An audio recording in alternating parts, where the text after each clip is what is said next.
Il en sera question sur les terrains amateurs et sur les terrains professionnels. De quoi ? Eh bien, d'une opération menée par la LICRA, l'UCPF, la Ligue du football professionnel, et également FAIR, qui est une organisation autour et contre le racisme. C'est Football Against Racism in Europe. Et nous sommes en ligne avec la présidente de la commission sport de la LICRA, Karine Bloch, pour parler justement de ce lancement de cette semaine d'action. Bonsoir Karine. Bonsoir. Bonsoir Karine, comment a commencé cette semaine qui dure 10 jours en fait Elle dure officiellement 10 jours, mais je dois dire qu'en France, elle a commencé le 9 octobre et elle se terminera le 30 parce qu'il y a trop d'actions à mener, donc c'est plutôt un succès. Envers notamment les supporters, Karine. Alors, envers les supporters, mais ce sont des actions qui sont menées dans le football professionnel et également dans le football amateur. Alors, on voit par exemple que ce soir, à la 11e journée de Ligue 2, il y aura à Avignon, Arles-Avignon-Amiens, une action lors de l'échauffement des joueurs avec le club d'Arles-Avignon et la LICRA d'Avignon. Hein.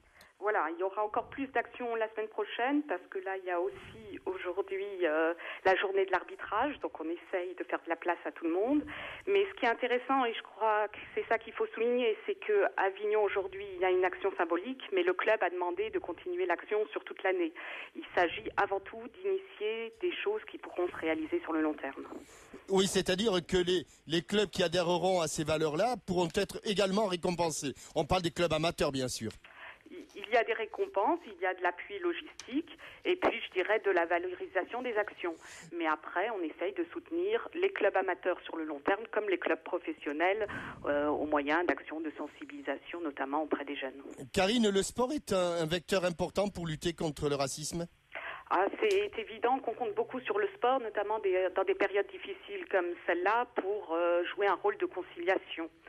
Alors le problème, c'est que bien sûr que le football ne crée pas le racisme, il en est souvent la victime, mais quand il s'invite au stade, il faut aussi que les dirigeants, comme chacun des acteurs, les pouvoirs publics ou les associations comme les nôtres, puissent participer, se sentir responsables de la lutte contre le racisme.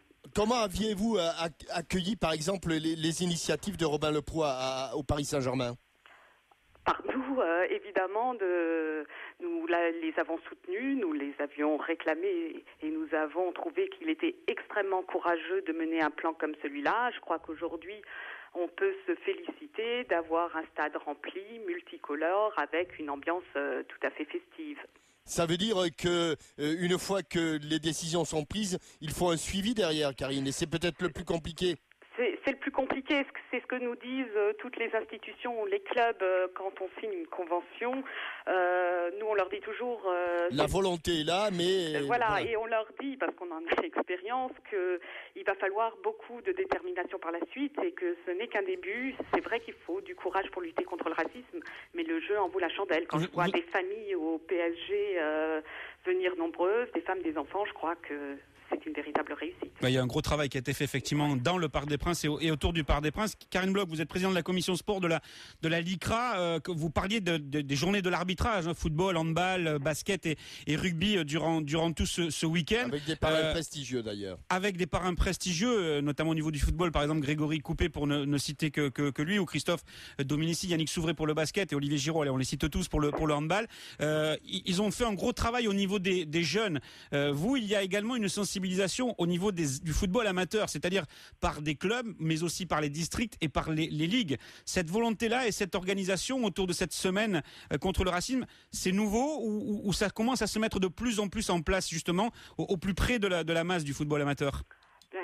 Il y a des initiatives, je dirais, un peu par-ci, par-là, mais hier, nous avons rencontré le directeur général, le nouveau, de la Fédération française de football pour rendre ces choses de façon beaucoup plus systématique qu'elles ne le sont aujourd'hui. Oui, lors d'une conversation, Karine, vous étiez un petit peu plaint que il y avait pas une écoute très réceptive du côté de la Fédé auparavant. Je pense qu'on peut faire beaucoup mieux, effectivement. Là, certains districts, certaines ligues nous appellent. Parfois, ils rencontrent des problèmes très difficiles et je pense que les éducateurs bénévoles, les arbitres, ont besoin d'aide. Faire de la prévention, de la promotion de la citoyenneté, ça ne peut que permettre de lutter contre la violence et d'aider ces jeunes à mieux comprendre la société qui les entoure. Merci Karine et bravo pour cette initiative qui dure donc, vous l'avez dit, jusque fin octobre. Voilà. Et merci à tous ceux qui participent. Merci beaucoup en tout cas pour donc la LICRA et les explications autour de cette opération menée. On le rappelle encore. Mais le drapeau, jusqu'au football de on le voit pas dans les matchs de Ligue des Champions. Ligue des Champions, parce qu'il y aura une opération pour le match de Marseille-Arsenal, Ligue des Champions, et également avec la FIFA pour tous les matchs internationaux.